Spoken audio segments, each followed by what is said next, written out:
이때 예수께서 갈릴리로부터 요단강에 이르러 요한에게 세례를 받으려 하시니 요한이 말려 이르되 내가 당신에게서 세례를 받아야 할 터인데 당신이 내게로 오시나이까? 이제 허락하라. 우리가 이와 같이 하여 모든 의를 이루는 것이 합당하니라.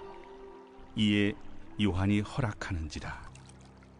예수께서 세례를 받으시고 곧 물에서 올라오실새 하늘이 열리고 하나님의 성령이 비둘기같이 내려 자기 위에 임하심을 보시더니 하늘로부터 소리가 있어 말씀하시되 이는 내 사랑하는 아들이요 내 기뻐하는 자라. 오늘 말씀은 예수님께서 세례를 받으시는 그러한 내용입니다. 우리 친구들 중에는 세례를 받은 친구들도 있고 아직 세례를 받지 않은 그런 친구들도 있죠. 세례는 기독교 역사 가운데 아주 오래된 아주 중요한 그 기독교 전통 예식입니다. 세례는 내가 하나님의 자녀이고 백성임을 자기 자신에게 고백하고 또 공동체 앞에 고백하고 또 하나님이 그것을 인정해 주시는 표시가 바로 이 세례입니다. 이 세례는 그 교단마다 또 시대마다 조금씩 그 모습이 다릅니다. 그래서 침례교회 같은 경우는 이런 강이나 목욕탕 같은 데 아주 물에 들어갔다 나오죠. 그것을 침례라고 이렇게 말을 하는데 우리 장로교는 이제 목사님이 물로 이렇게 안수를 해서 이제 세례를 주게 됩니다. 오늘 말씀해 보면 예수님이 세례 받으시는 그런 장면인데요. 사실 예수님은 세례 받으실 필요가 없죠. 이미 하나님의 아들이신데 그것을 인정하고 또 확인받을 그러한 필요가 전혀 없으십니다. 그래서 예수님은 하나님과 동등된 분이시기에 세례를 받으실 필요가 없는데 오늘 예수님은 세례를 받으셨다는 거예요. 예수님은 100% 성자 하나님이셨지만 또 인간의 몸을 이 땅에 입고 오신 성육신하신 하나님이셨기 때문에 100% 인간이셨어요. 그래서 예수님께서는 세례를 받으신 겁니다. 때문에 예수님의 이 세례 사건은 예수님의 겸손을 우리에게 보여주시는 사건이죠. 세례 받으실 이유가 전혀 없으신 예수님께서 도리어 우리에게 세례를 베풀어 주셔야 하는 그 예수님께서 세례를 받으셨습니다. 오늘 말씀 14절에 보면요. 세례 요한이 예수님을 향해서 이렇게 말합니다. 요한이 말려 이르되 내가 당신에게 세례를 받아야 할 터인데 당신이 내게로 오시나이까. 여기 보면 예수님이 요단강에 있는 세례 요한에게 가셔서 세례를 받으신다는 거예요. 요한이 그 모습을 보더니 안 된다는 거죠. 여기서 또 우리는 세례 요한의 그 겸손을 볼 수가 있죠. 원래 이 세례 요한은 제사장의 아들입니다. 당시 제사장의 아들은 이제 시간이 지나면 자신도 제사장이 돼요. 당시에는 제사장은 승계가 되었죠. 근데 제사장은 백성들의 존경을 받고 종교적인 권력을 누리는 그러한 당시 사람들인데 세례 요한은 그러한 제도권 안에 있는 자신을 나와 광야로 가게 됩니다. 한마디로 자신의 안락한 삶을 포기하고 하나님의 뜻을 이루는 길을 선택한다는 거죠. 이것이 바로 그가 겸손한 사람이었다는 것을 알 수가 있습니다. 더 그것을 우리가 정확히 알 수 있는 내용이 오늘 11절에 나오는데요. 11절 한번 보면 내가 너희로 회개하게 하기 위하여 물로 세례를 베풀거니와 내 뒤에 오시는 이는 바로 이제 예수님을 말하거든요. 그는 나보다 능력이 많으시니 나는 그의 신을 들기도 감당하지 못하겠노라. 그는 성령과 물로 너희에게 세례를 베푸실 것이요 했습니다. 여기서 이제 세례 요한은 나는 예수님의 신도 들 수 없을 정도로 부족하다 이렇게 말했어요. 당시에 이 신발은 지금의 신발하고는 다릅니다. 그 지역은 아주 건조하고 또 양말을 신지도 않거든요. 때문에 그들이 신는 그 샌들은 얼마나 더럽고 냄새나는지 몰라요.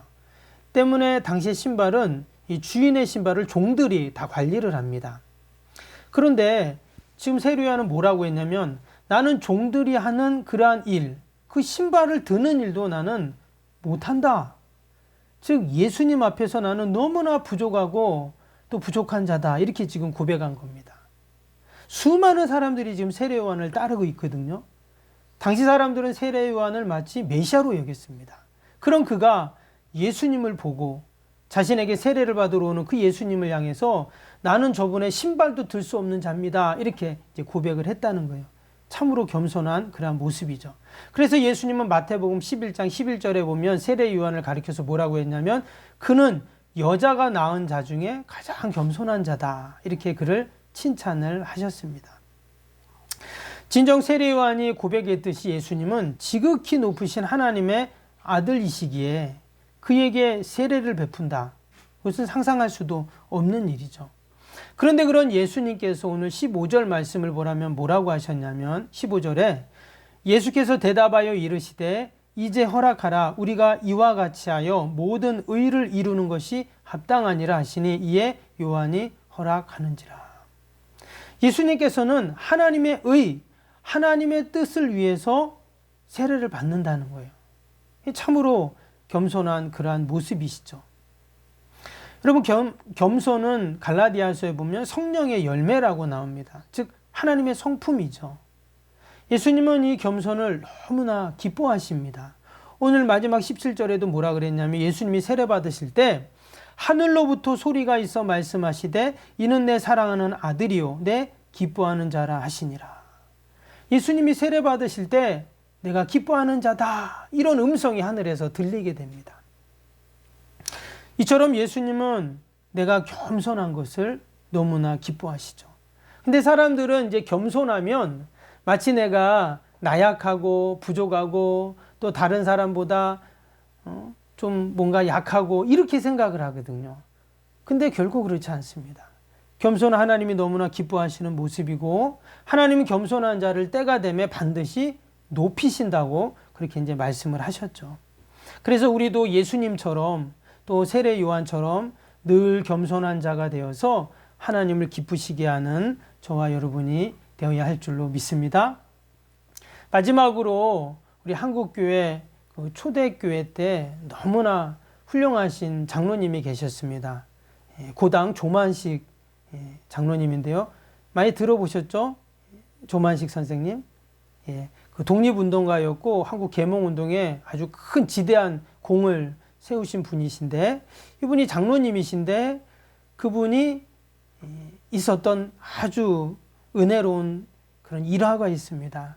그 영상을 한번 보시면서 마지막으로 우리도 그 조만식 선생님의 장로님의 그 겸손을 본받고 더 나아가서 세례 요한처럼 또 예수님처럼 겸손한 우리 믿음의 친구들이 되기를 주님의 이름으로 축복합니다.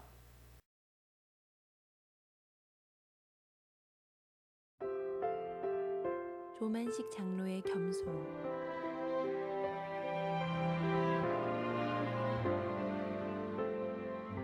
고당 조만식 장로가 있었다. 그는 담임을 초빙하기 위하여 마산에 있는 주기철 목사를 찾아가 무릎을 꿇고 앉았다. 장로님 편히 앉으십시오. 스승에 대한 주기철 목사의 예의였다. 당치 않습니다. 전에는 제가 교장이었고 목사님은 학생이었지만 지금 저는 하나님의 종을 받드는 장로이옵니다. 어느 주일 조만식 장로는 손님과 이야기하다 예배 시간에 늦고 말았다. 주기철 목사는 늦게 들어온 조만식 장로에게 조 장로님 오늘은 의자에 앉지 말고 서서 계십시오. 옛 스승인 장로에게 너무나 가혹한 처사였다. 그러나 조만식 장로는 그대로 순종했다. 설교를 마친 주기철 목사는 조만식 장로에게 기도하라고 하자 조만식 장로가 하나님 아버지 이 죄인을 용서하여 주옵소서. 애국운동한다고 사람을 만나다 하나님을 만나는 예배 시간에 늦었습니다. 목사님의 마음이 얼마나 아프시면 설교하다 말고 이토록 책망하였겠습니까? 하나님의 종의 마음을 아프게 한 죄를 사하여 주옵소서. 은혜로운 설교를 듣던 성도들의 은혜 받는 것을 방해한 죄를 용서해 주옵소서 하며 눈물로 기도하여 주기철 목사와 온 교우들도 함께 울면서 과연 그 스승의 그 제자요 그 목사의 그 장로라며 칭송하였다.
이 시간